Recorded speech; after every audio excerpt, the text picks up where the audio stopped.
en el campo del Perú, animales se cuidan, Sotemízate nos guía, vamos juntos a trabajar. Muy buenos días, estamos en el primer día del Congreso Internacional y hemos tenido la exposición del doctor Felipe Alves Correa Carvalho da Silva, profesor adjunto de North Carolina State University en los Estados Unidos. Usted nos expuso el tema relación, reproducción, nutrición, impacto sobre la ganadería bovina en el trópico. ¿Qué tan importante es el hecho de tener un animal reproductivamente apto para la ganadería del trópico? Olá, bom dia César, bom dia a todos. Es una pregunta muy buena. Creo que la eficiencia de nuestro rodeo es muy importante porque vas a impactar la economía de la hacienda, de la finca. Porque si piensas, si tiene 100 vacas, solo 50 están produciendo, pero puede tener como que 70 a 90 produciendo. Entonces, que los números de los terneros que vas a tener es dependiente de esa tasa reproductiva, de su eficiencia. Y creo que es una cosa muy importante porque nosotros no tenemos más campo para producir animales. Entonces, que tenemos que ser más efectivos con lo que tenemos ahora. Ya. Por ejemplo, usted mencionó las características de la condición corporal del animal. Es una condición ideal para poder tener una reproducción acorde con las necesidades de la ganadería, ¿no? Sí. ¿Podría, por favor, definirnos en qué rango, por ejemplo, de condición corporal serían los ideales para una vaca, por ejemplo, en la ganadería de trópico? Sí. Esa es una pregunta muy buena porque para mí el score corporal es una herramienta que el productor puede hacer que es fácil de aprender y puede tener un mayor control de su rodeo de hembras. Porque haciendo eso puede saber, ok, necesito más alimentos para esas hembras porque se quedan flaquitas o no necesito más porque están quedando gordas. Nosotros sabemos que el score corporal en la escala que yo mostré varía de 1 a 9, tiene otras escalas, pero en esa escala es importante que el productor se mantenga entre 4 y 7. No queremos más magra de eso, pero también no queremos más cruda, porque sabemos que los dos extremos van a afectar negativamente la reproducción de esas hembras. O sea, no queremos una vaca subalimentada ni tampoco una sobrealimentada. Sí, muy importante eso. Después mencionó el tema del estrés calórico, la importancia de las sombras en la actividad ganadera. Usted mencionó el tema de que puede haber algún tipo de heredabilidad en el estrés calórico en hembras. Sí, eso es muy nuevo, dados que yo mostré hoy, porque estrés calórico estamos aprendiendo más y más a cada día, ¿sí? Y esa heredabilidad nosotros no sabíamos que podía ser tan detrimental por tanto tiempo. Pensábamos que solamente va a hacer un efecto negativo durante la reproducción, o sea que sea para el ternero que está siendo generado. Pero ahora sabemos que ese estrés puede ser visto como que 2 generaciones abajo de la hembra que estaba con estrés por calor. Interesante, ¿no? Sí, O sea, sí. Es perjudicial, definitivamente tenemos que combatir el estrés calórico. Sí. De lo contrario vamos a tener esa heredabilidad pues constante, ¿no? Y ¿Qué generaciones? Sí, es una cosa que debemos pensar cuando estamos haciendo nuestros poteros. No queremos que se caben con las árboles. Tenemos que poner árboles en lugares específicos para que esas hembras tengan acceso a la sombra, si quieren, ¿sí? Entonces es muy importante pensar en eso. Usted mencionó también que la formación del embrión, en primer lugar, cuando se da la fecundación en el ganado vacuno, el primer trimestre es para la formación de las células musculares, ¿no? Que es importantísimo en el desarrollo posterior de una canal, por ejemplo, Sí. al final, ¿no? Mencionó también la dación de grasa, incorporar una dación de grasa en una dieta. ¿Podría, por favor, un poco explicarnos ese tema? Sí, porque ¿qué está ocurriendo? La formación de este ternero en el futuro de la canal está toda ocurriendo durante la gestación. Entonces, que los números de células musculares principalmente, y cuando empiezan las células de grasa. Entonces, es muy importante la alimentación durante la gestación, durante ese periodo. Pero también durante ese primer trimestre es cuando ocurre la pérdida de preñez. Y en nuestro grupo en Estados Unidos nosotros estamos investigando el efecto de la grasa para soportar el desarrollo del embrión. Porque cuanto más este embrión crece, más puede se conectar a la mamá o la vaca para les decir que está preñada. Entonces es muy importante esa comunicación entre el embrión y la vaca durante ese periodo para que la preñez, la gestación se quede mantenida. Entonces, que estamos trabajando con eso, damos diferentes grasas en su suplementación para esas hembras y estamos investigando cómo soportamos ese desenvolvimiento del embrión, pero también esa comunicación entre el embrión y la hembra. Entonces, que nosotros sabemos que cambiamos eso solo por sus diferentes suplementos de grasa, pero aunque no sabemos si vamos a mejorar la tasa de preñez, estamos investigando eso. ¿Y qué porcentaje de grasas son los que se recomiendan en todo caso en esta dieta?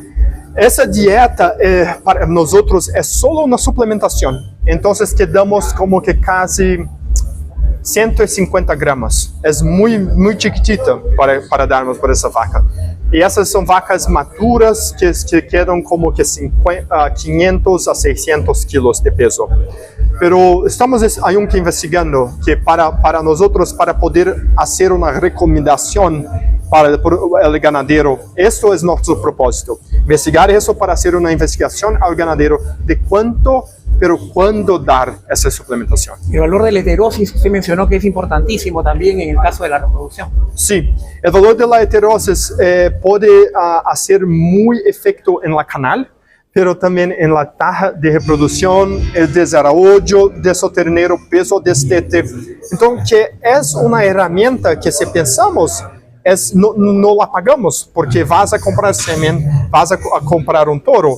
Entonces, que puede usar una raza diferente en tu rodeo para mejorar su desempeño individual del desarrollo de terneros, pero también de las hembras. Muchas gracias por el alcance. De nada.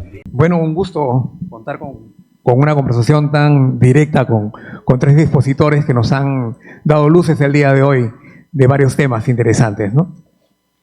Ingeniera Julca, usted mencionó básicamente en los cuadros que nos daba el potencial que tiene el Perú de compra de esa carne de calidad, ¿no? O sea, ¿cuánto este mercado está dispuesto o ya compra una carne de calidad, ¿no? ¿Cuánto de esta carne piensa usted que puede ser, realistamente hablando, producida aquí en Perú? ¿Toda?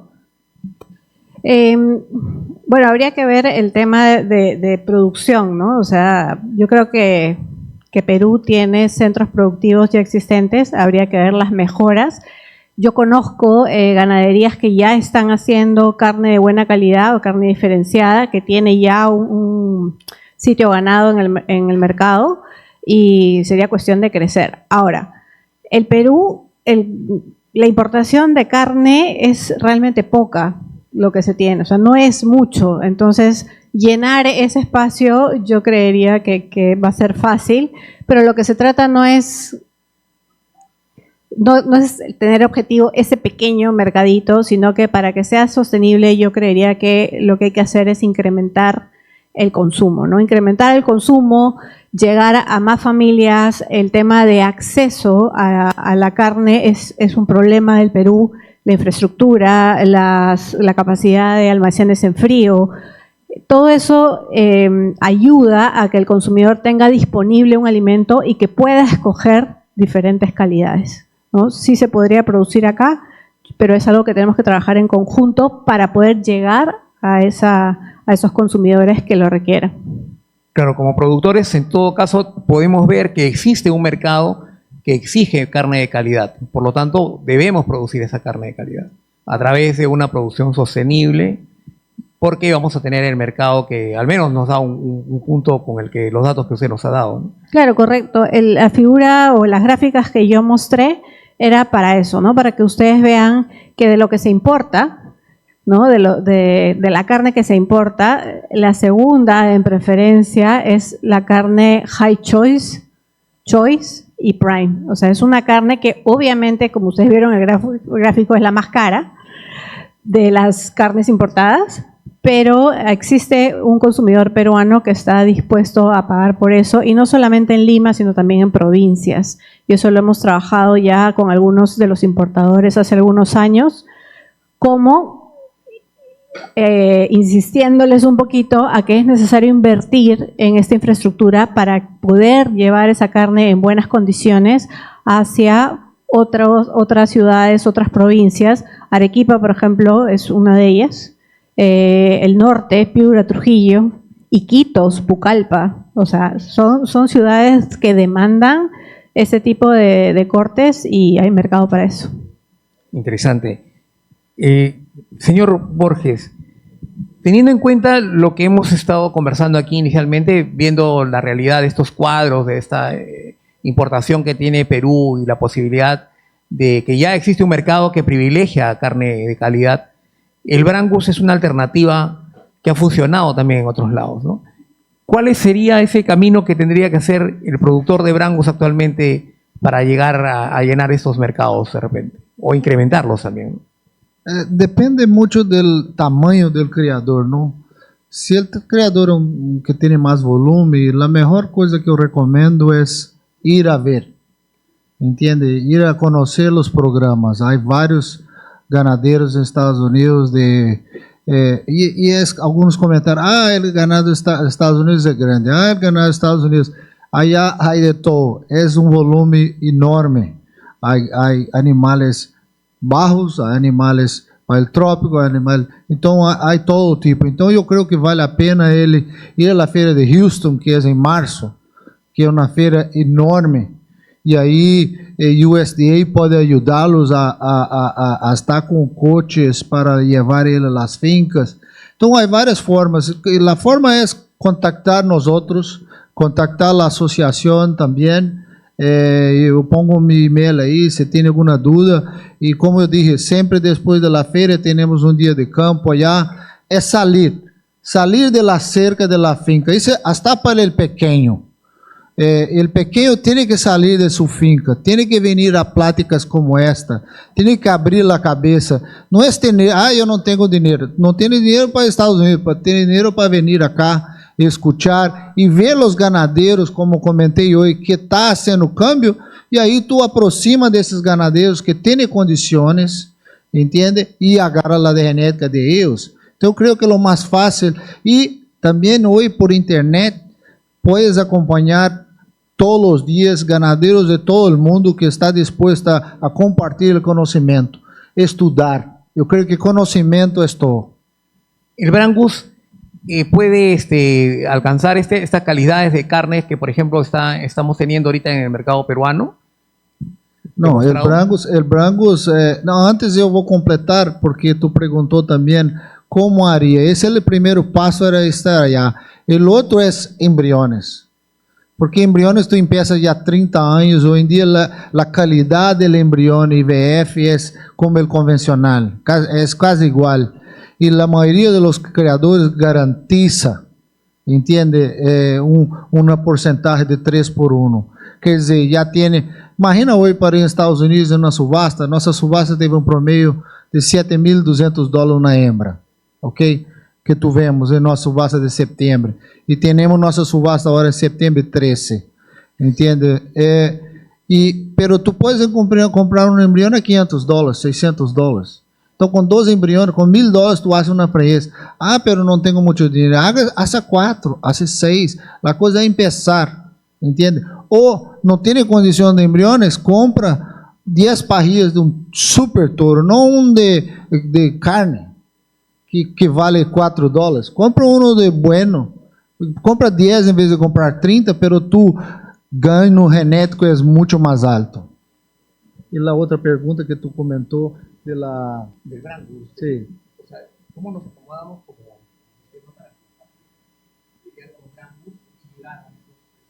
Sí, ya empezó, ¿no? Porque yo miro, ya empezó Perú con Brangus, ¿no?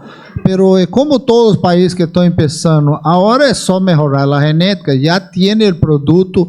Si ustedes están contentos hoy, van a estar mucho más contentos en el futuro cuando llegue la fuerza de la genética que tiene hoy en el mercado. Entonces, ya empezó. Entonces, ahora, y pensar que la absorción, los grupos quebrados, media sangre, esa es una forma de aumentar el volumen. La genética se hace con puro. Doctor Pomareda, viendo su experiencia, ¿qué camino es el que debemos seguir? ¿Estamos yendo por buen camino para obtener ya que el mercado nacional produzca carne de calidad en base, por ejemplo, a una raza como la que estamos promocionando ahora en el Congreso? Sí, yo creo que hay una oportunidad en el mercado nacional definitivamente con 7 o 8 kilos per cápita, pero 8 kilos per cápita en promedio. Dentro de ese rango hay 20 y 0. Entonces, tenemos que plantear, como decía en la mañana, a cuál segmento de consumidores nos queremos dirigir, con cuál carne. Entonces, si queremos carne de calidad, va a tener que ser al segmento con mayor capacidad adquisitiva, el que está comprando la carne importada. Entonces, la estrategia para llegar a ese consumidor es diferente de un programa de ayuda alimentaria para niños que la comida tenga carne. Entonces creo que tiene que haber un programa dirigido. En Perú no tenemos una asociación nacional de productores de carne. Tenemos un poquito en la industria y muy poquito en las zonas de producción. Pero en otros países, Uruguay, Costa Rica y Nicaragua y Brasil, la promoción del consumo se hace por la vía de una trenza entre todos los actores y tiene que haber esa trenza, porque de lo contrario es un esfuerzo muy parcializado, ¿no? Yo quiero hacer un comentario muy rápido sobre las cifras que se mostró sobre el mercado mundial de carnes, que me parecieron muy interesantes. Estados Unidos es efectivamente el principal exportador porque tiene una estrategia de exportación. India es el segundo exportador mundial de carne. ¿Saben por qué? Porque las vacas son sagradas en India, no se comen. Y entonces se sacan. Y en las plantas mataderos que están en territorios que son zonas francas, no trabajan trabajadores hindúes, porque son hindús y por su religión no les permite. Entonces, cuando uno ve el mercado global, a veces ve las cifras gordas, pero no ve los detalles. Hago este ejemplo porque creo que la carne que sale de India, que es especialmente de vacas lecheras, porque obviamente consume muchísima leche, va a la industria europea de hamburguesas y a la industria de Estados Unidos de hamburguesas, donde en carne molida va de todo. Entonces, uso este ejemplo para hacer referencia al caso peruano. Creo que tenemos que dirigirnos con productos específicos a sectores específicos.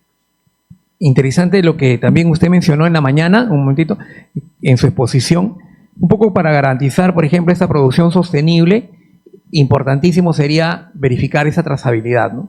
Y la trazabilidad conjunta que usted mencionó me pareció algo bastante innovador, interesante y que podría funcionar. ¿Podría darnos, por ejemplo, más espacio en esta explicación? Bueno, de los casos que yo conozco en Nicaragua y en Costa Rica, bueno, y en Uruguay también, hay una alianza entre grupos de productores con una industria específica, una planta. Y entonces se comprometen todos a entregar ganado criado bajo determinadas condiciones, alimentado bajo determinadas condiciones, determinado peso. Y entonces todos ganan, porque hay un grado de homogeneidad. Y no es el caso de otros países donde le venden a uno carne importada de cualquier cosa que se pare frente al matadero. Entonces creo que la trazabilidad corporativa que llamo yo es una forma de confianza. No hay cosa que haga más exitosos los negocios que la confianza.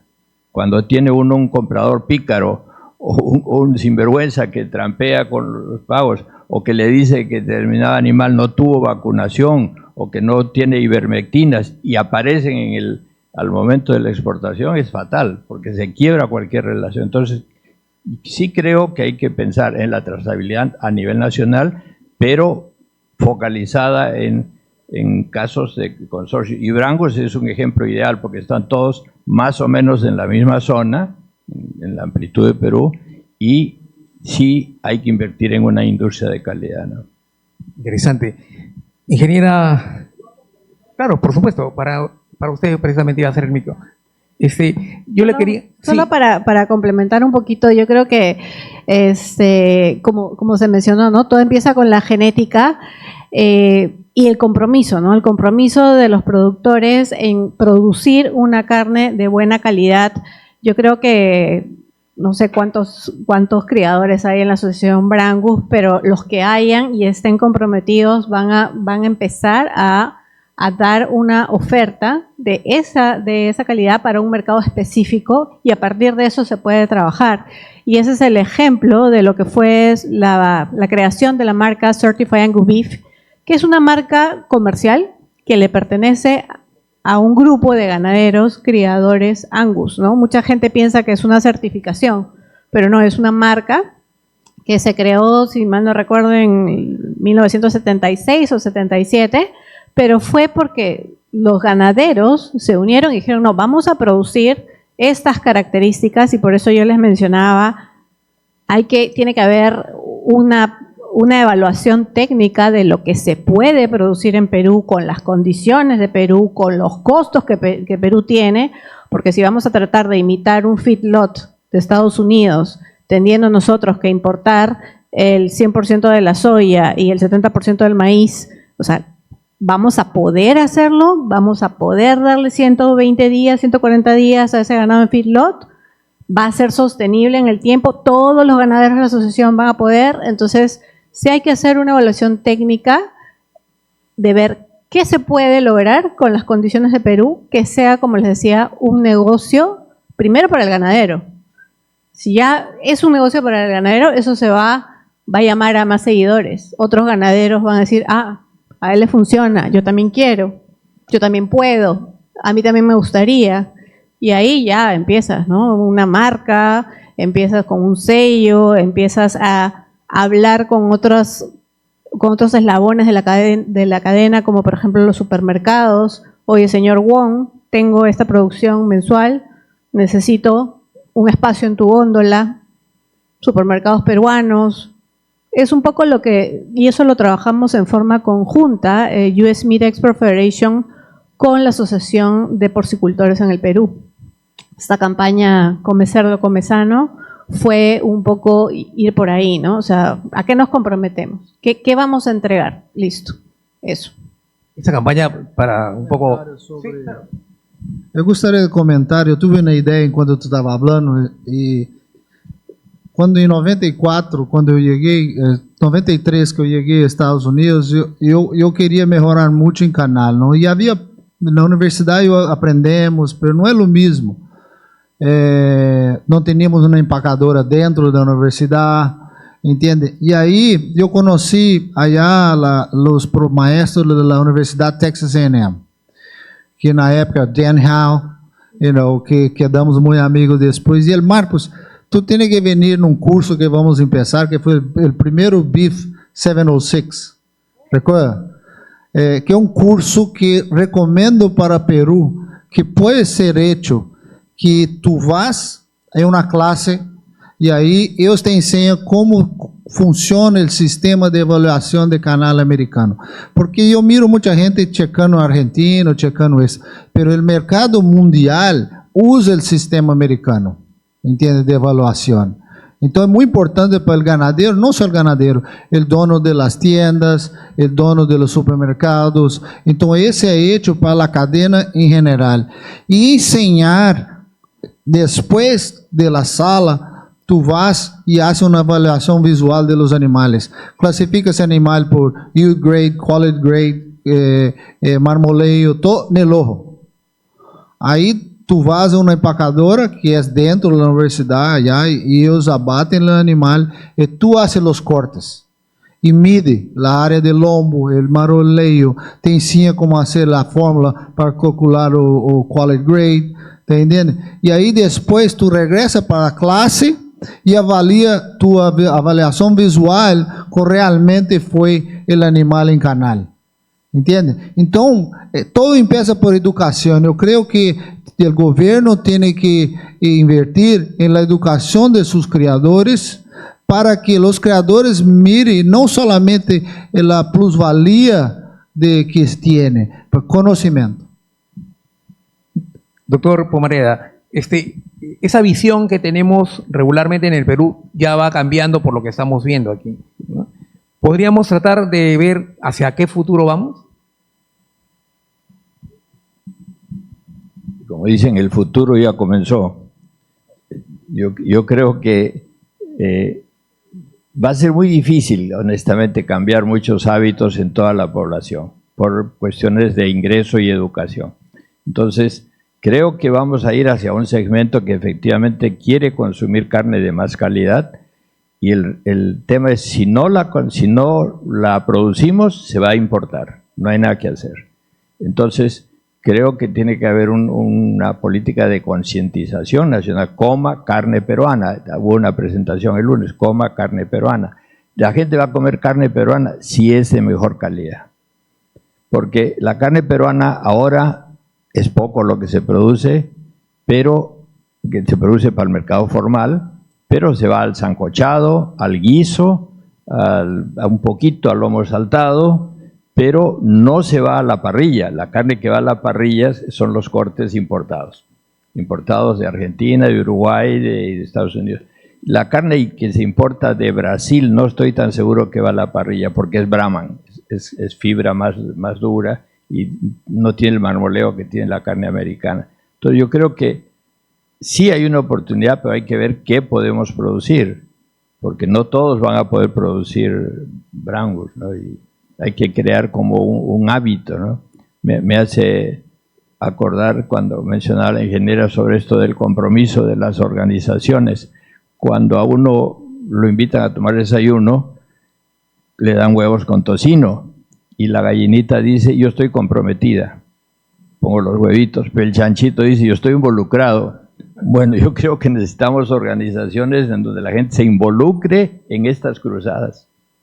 Interesante la reflexión final que nos da el doctor Pomareda, ¿no? Si no producimos esa carne, van a comprar carne de afuera. Entonces el compromiso está ya dado. Tenemos el compromiso de parte de todos los ponentes, por ejemplo, de poner esa parte técnica y de parte de ustedes la parte productiva. Agradecemos la presencia de los tres expositores el día de hoy y las gracias a ustedes por habernos escuchado. Muy buenos días, amigos de Zootecnízate. El día de hoy estamos en la presencia del señor Antonio José Piñeros Lara, presidente de la Asociación Mundial de Ganadería Sostenible, AMGS. Muy buenos días, ¿cómo le va? Buenos días, muy bien. El día de ayer usted tuvo una ponencia bastante interesante acerca de la ganadería regenerativa para un mundo sostenible y un círculo virtuoso posible. ¿Es esto realmente posible? Totalmente. El círculo virtuoso que nos ofrece la madre naturaleza lo estamos realizando los ganaderos regenerativos.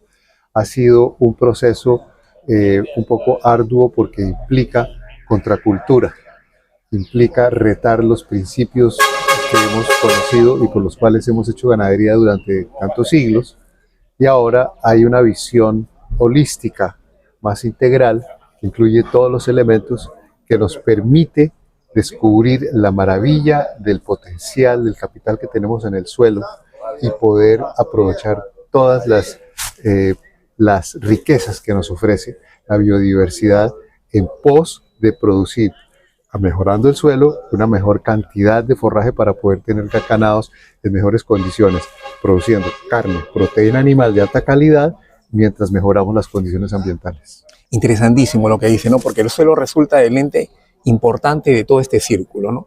Si el suelo es rico, la planta crece también fuerte. Correcto. El animal come una buena planta y por lo tanto también absorbe los nutrientes que ha venido del suelo a la planta, al animal, y somos nosotros los últimos beneficiarios de esta gran cadena. Así es muy importante que seamos conscientes, que descubramos esa maravilla que tenemos bajo nuestros pies, porque solemos andarlo, caminarlo, verlo a la distancia, pero no nos detenemos lo suficiente en entender qué pasa debajo, qué pasa inmediatamente debajo.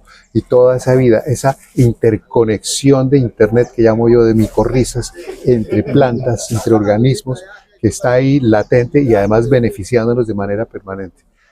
Debemos ser conscientes, desarrollar esa visión de rayos X, digo yo, cuando vemos un campo, entender que no solamente lo que vemos en la superficie, sino lo que está debajo es lo que nos está produciendo eso que se manifiesta en la superficie. Es el suelo, base de la vida. Interesante, pero si vemos todo este sistema aparentemente ideal, ¿por qué no se hace de forma masiva?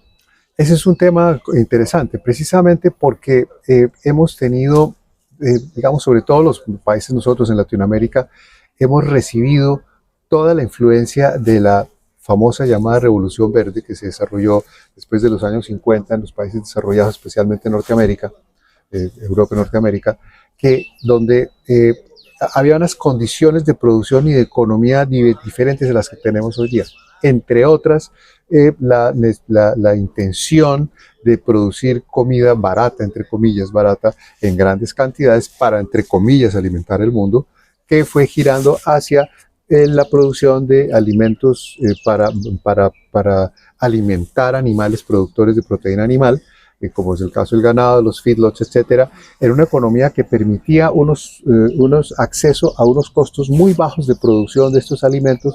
Por lo tanto, además, eso implicaba la industrialización completa del campo, desde la mecanización completa, la fertilización a través de derivados del petróleo, los controles de, entre comillas, plagas a través de químicos organofosforados, piretróleos, etcétera.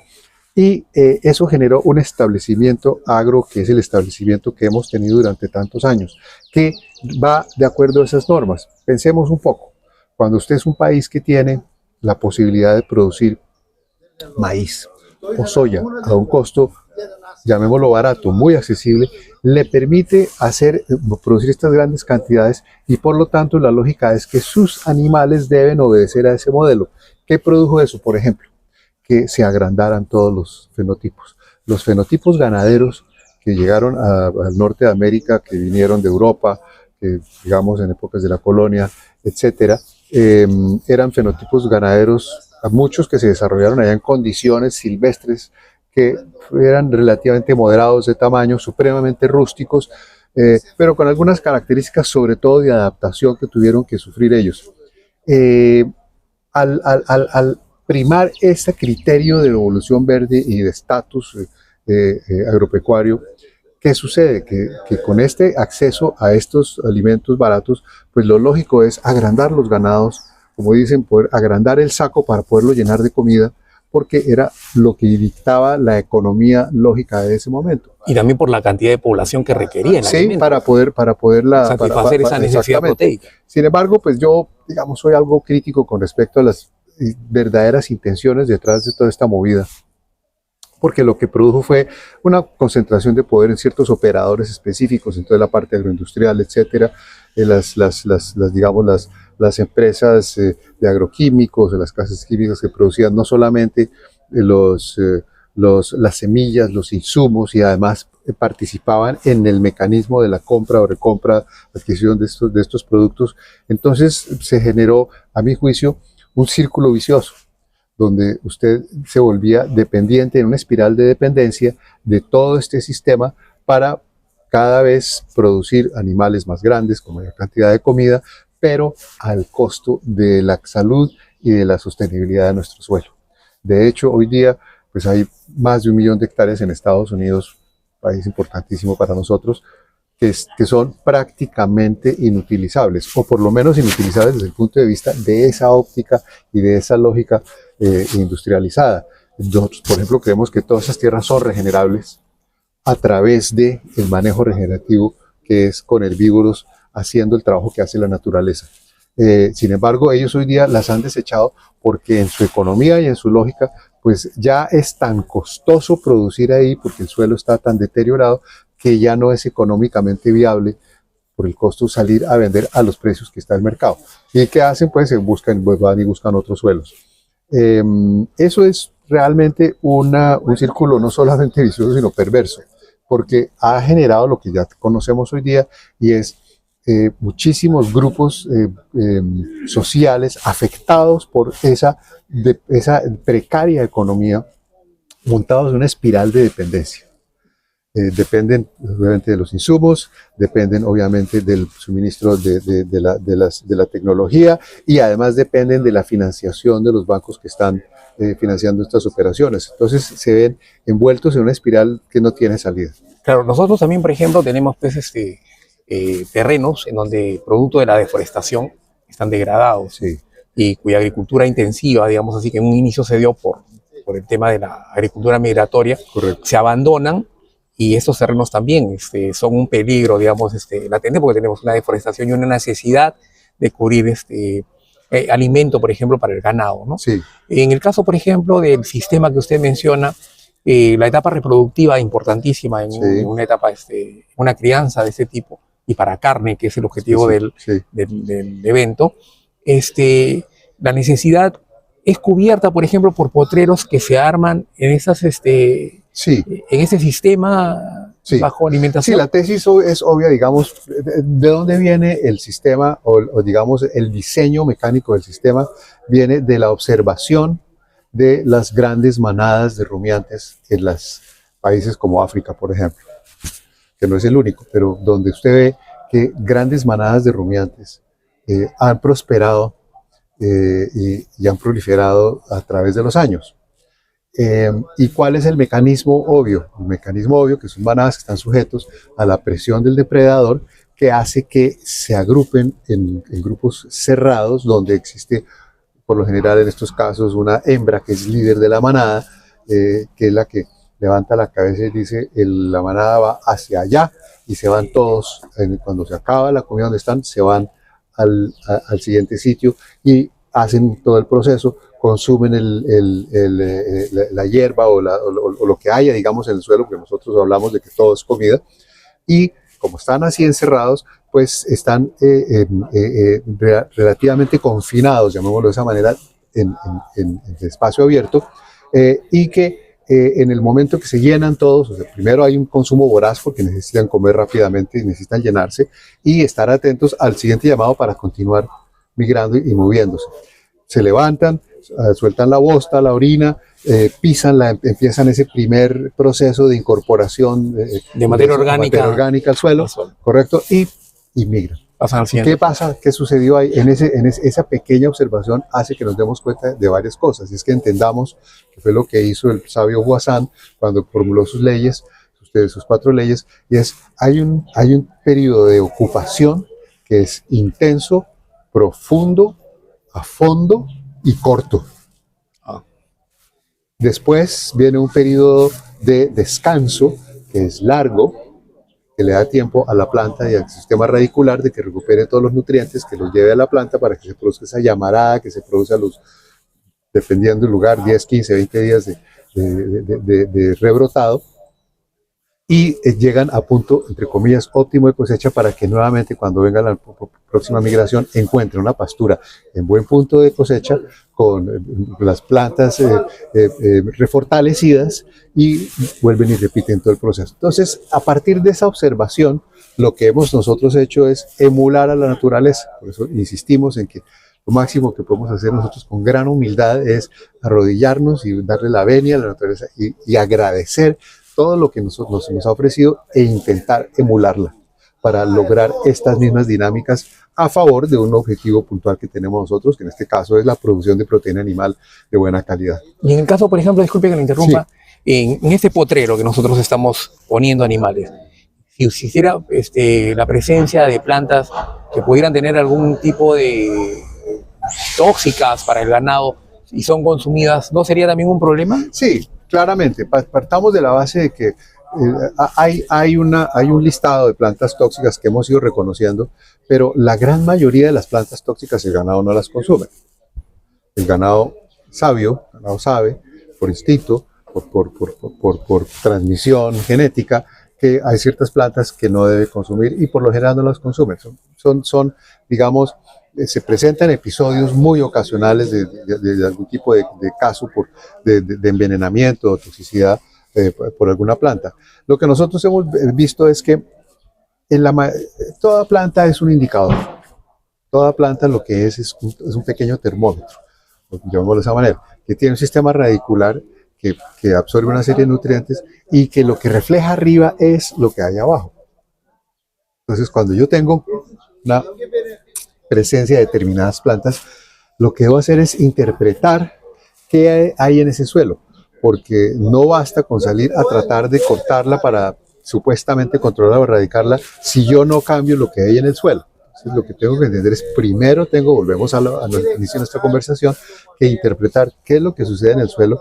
Y lo que hemos visto nosotros es que con el tiempo, en muy corto tiempo además, porque es sorprendente, a medida que usted empieza a establecer un sistema de pastoreo a fondo, intensivo, profundo, con voracidad, sin selectividad del animal, lo que sucede es que va cambiando la química del suelo y va cambiando la presencia de plantas y su pastura, llamémosla pastura porque hablamos de pastos, pero digamos, o su pradera, o su forraje, o su oferta forrajera, va variando, sin que usted haya hecho nada diferente a cumplir estas leyes, sin que usted haya cambiado semillas y de pronto empiezan a surgir otras plantas que también son nutritivas y comestibles y van desapareciendo muchos de los que son indicadores de lo que está pasando en el suelo.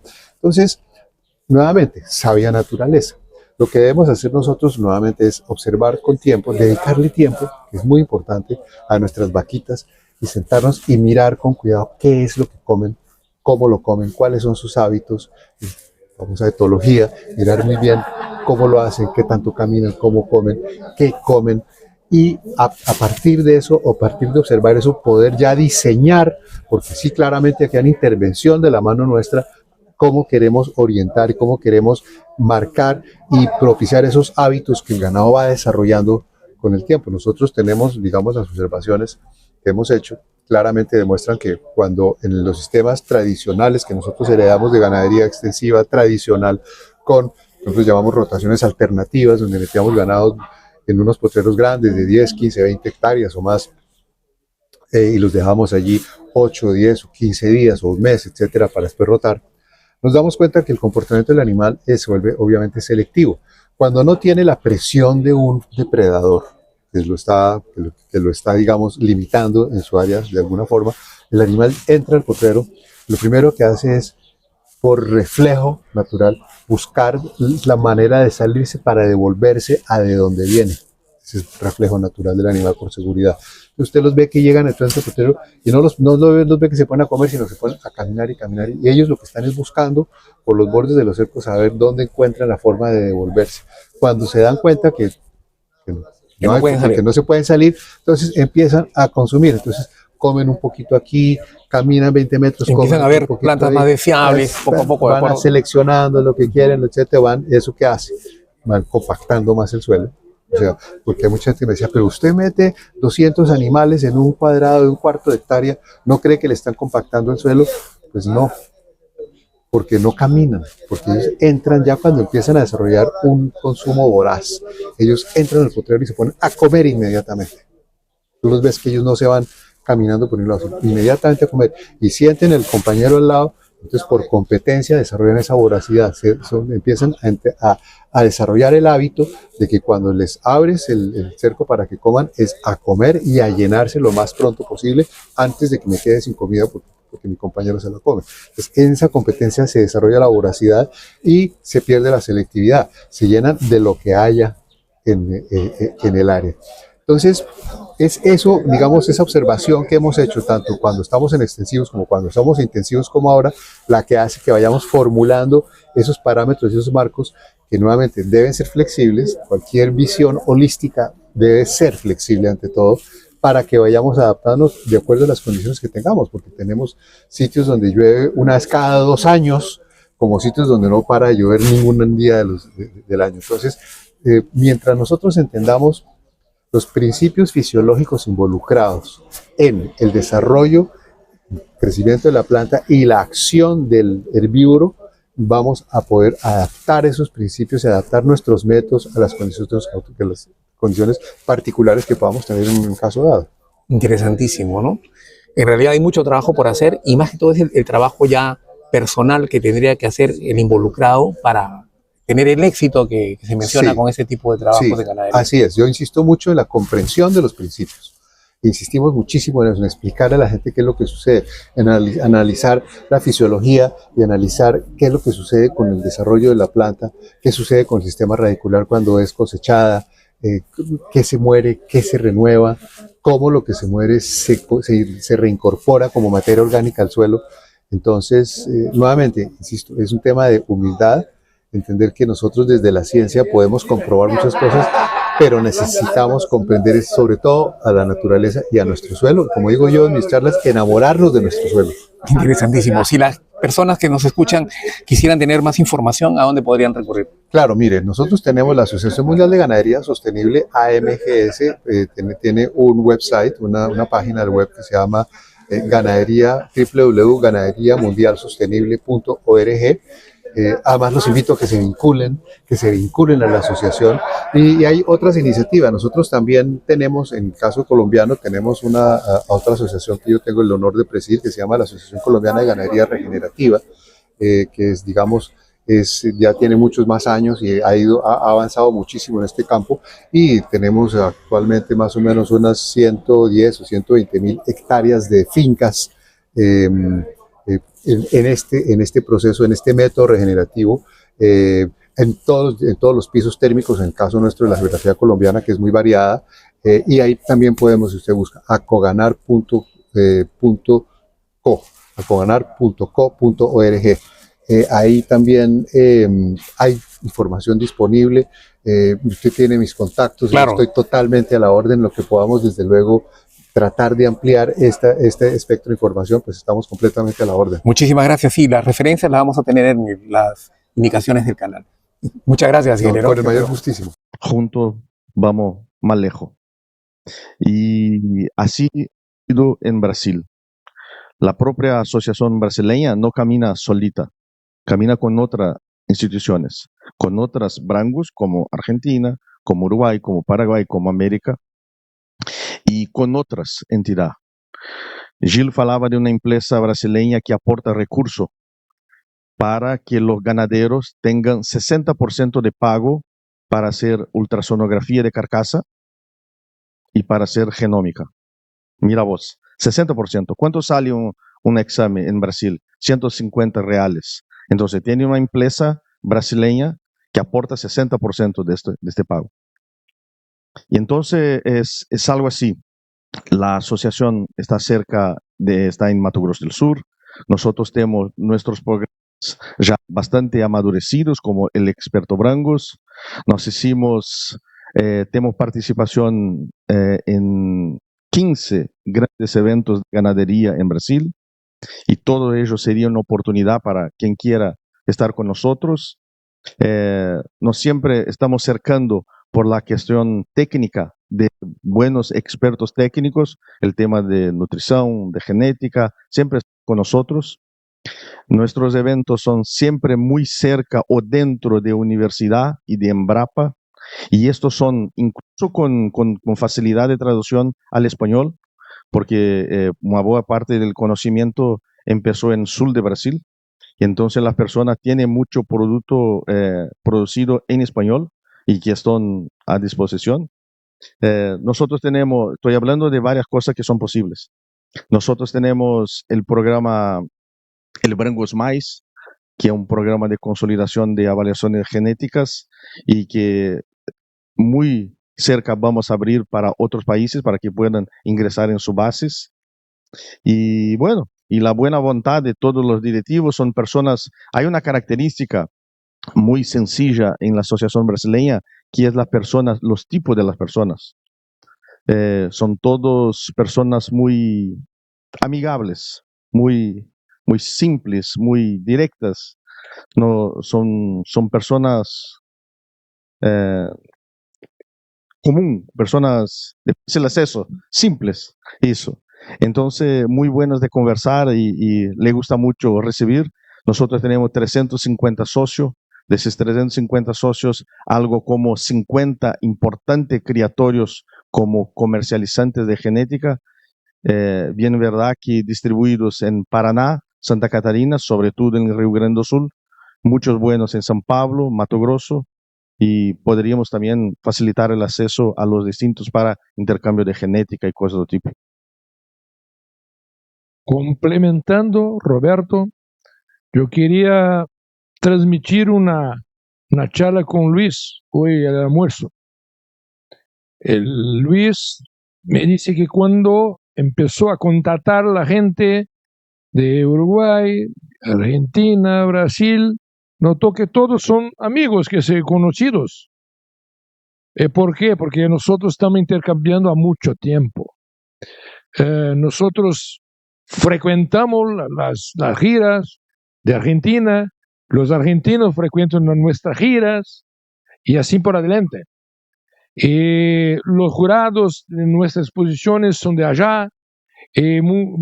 Los jurados todavía no entraron, pero pero va a ver. Sí. Sí lo han llevado, dice el jurado. Bueno. Sí. Ángela ya fue a jugar.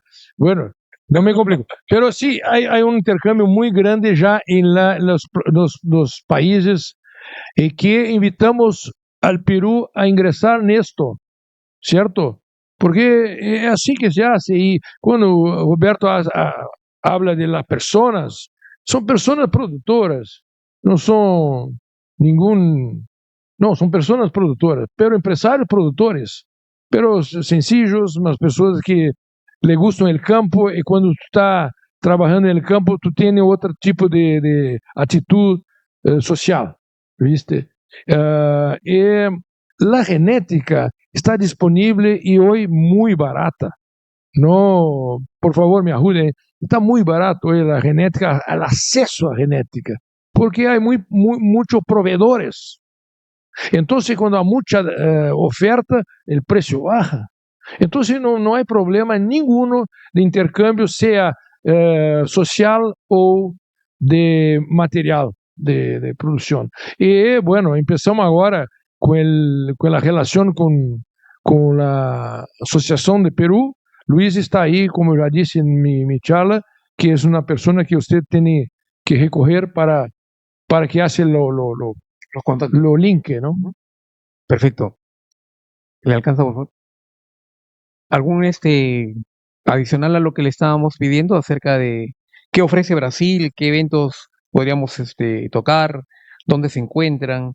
Bueno, além do que tudo já foi hablado por Roberto e por Cartu, eu queria dizer que temos um corpo técnico disponível para assessorar algum técnico que querem mandar aqui para hacer algum trabalho na Universidade Federal do Rio Grande do Sul. Aí tem bastante trabalho com consumo alimentar residual, o RIF, e também medidas objetivas de carcaça, andar com nós no campo para mirar algo, como se hace, como se mira el ganado, o que queremos, por onde vamos. Estamos aí disponíveis, somos trabalhadores, somos de campo, gente que le gusta trocar ideias.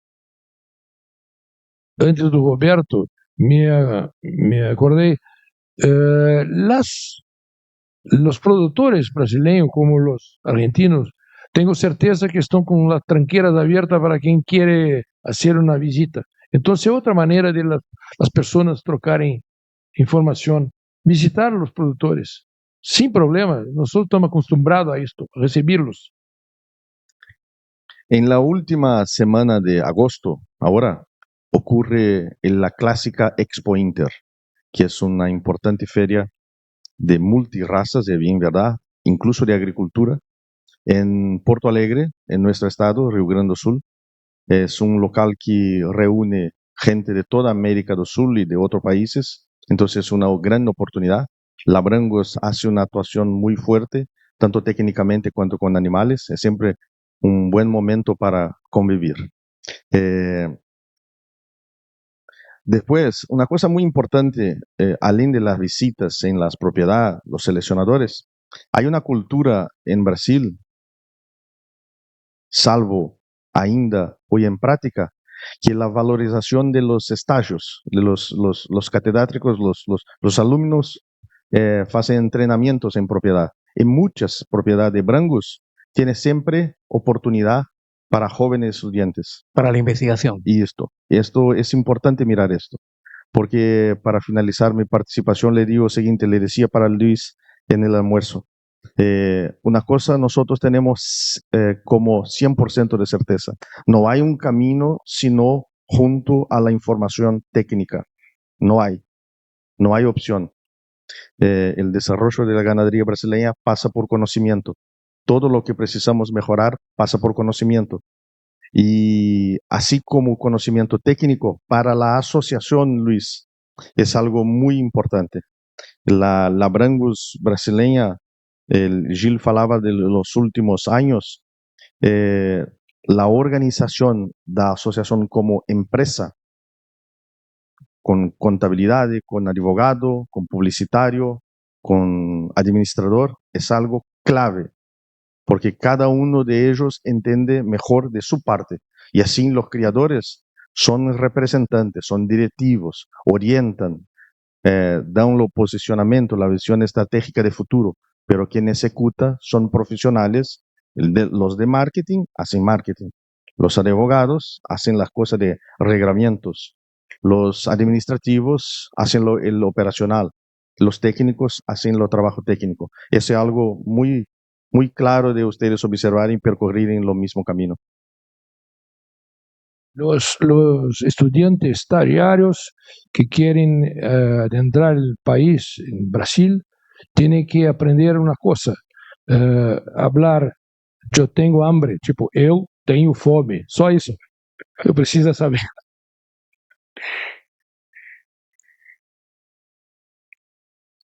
El arquitecto Schneider mencionó algo que me ha quedado aquí, ¿no?, en la cabeza, que ellos también son ganaderos, ustedes son ganaderos. Entonces, ese mensaje final que le daría a cada uno de ustedes, a nuestros ganaderos, por incentivar esta cultura del Brangus, por continuar, por no decaer, por seguir adelante, ¿cuál sería? Hoy se habló de carne, de producción de carne para el mundo, de la poca posibilidad de aumentar la extensión ganadera, ¿no es cierto? Bueno, el Brasil tiene mucho potencial y la carne no esperen que va a bajar de precio. La carne cada vez más, el precio mayor. Entonces, mira, es una gran oportunidad aquí de Perú que se produzca una carne de excelente calidad y bien remunerada el trabajo, dejando de importar carne de Brasil, Argentina, qué sé yo. Ustedes pueden producir acá la mejor carne también. Basta seguir algún camino de tecnología y perseverancia, porque la pecuaria no es una cosa que tiene grande resultado financiero, pero es una pasión, es un placer producir alimentos para el mundo, principalmente con calidad de la carne, proteína vermelha que la ganadería se puede hacer. Estaba hablando para los ganaderos de Perú. Gostaria de decirle lo siguiente: usted sabe muy bien que a producción pecuaria ganadera es del ciclo largo, no es de hoy para mañana. O resultado de una hembra que fue inseminada hoy o entorada vai aparecer daqui 2 años, 1 año y medio, siendo muy eficientes, 2 años, 3 años. Entonces, tiene que se decidir empezar hoy, porque el tiempo pasa muy rápido. Estamos ahí todos de Asociación Latinoamericana de Brangus para apoyarlos, lo que necesitarem. A qualidade de carne vai aparecer no momento em que ustedes estiverem em final de semana haciendo haciendo un asado con su familia y vão dizer graças a Deus, como estou feliz de produzir esta carne aqui em minha casa, parecida com o que nós hoje podemos comer. Porque as pessoas, quando fazem um assado, não fazem por tristeza, fazem por alegria. Não, ninguém faz vou fazer uma massa, vai ali um cozinheiro e faz. Quando você faz um assado, você toma uma cerveja junto, é um momento de alegria, de felicidade, estamos todos ao redor do fogo, cada um querendo dizer que sabe mais que o outro, né? Então, eu digo assim para vocês, o ciclo é largo para a produção de bovinos. Não percam tempo, empecem com brancos hoje. Saiam de cá já mirando o preço de reprodutor e de sêmen, onde vão buscar, porque o resultado com certeza vai agradar a todos.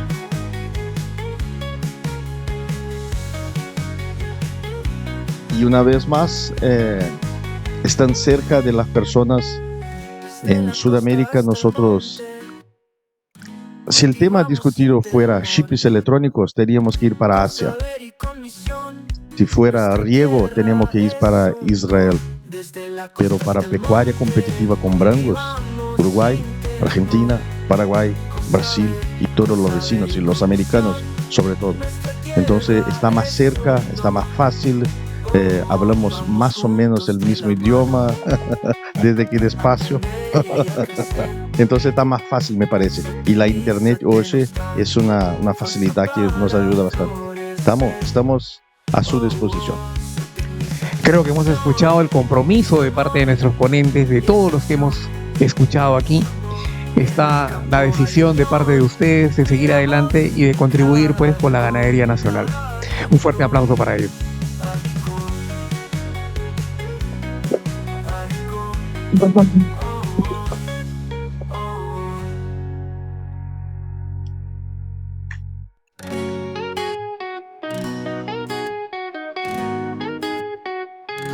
En el campo del Perú, animales se cuidan.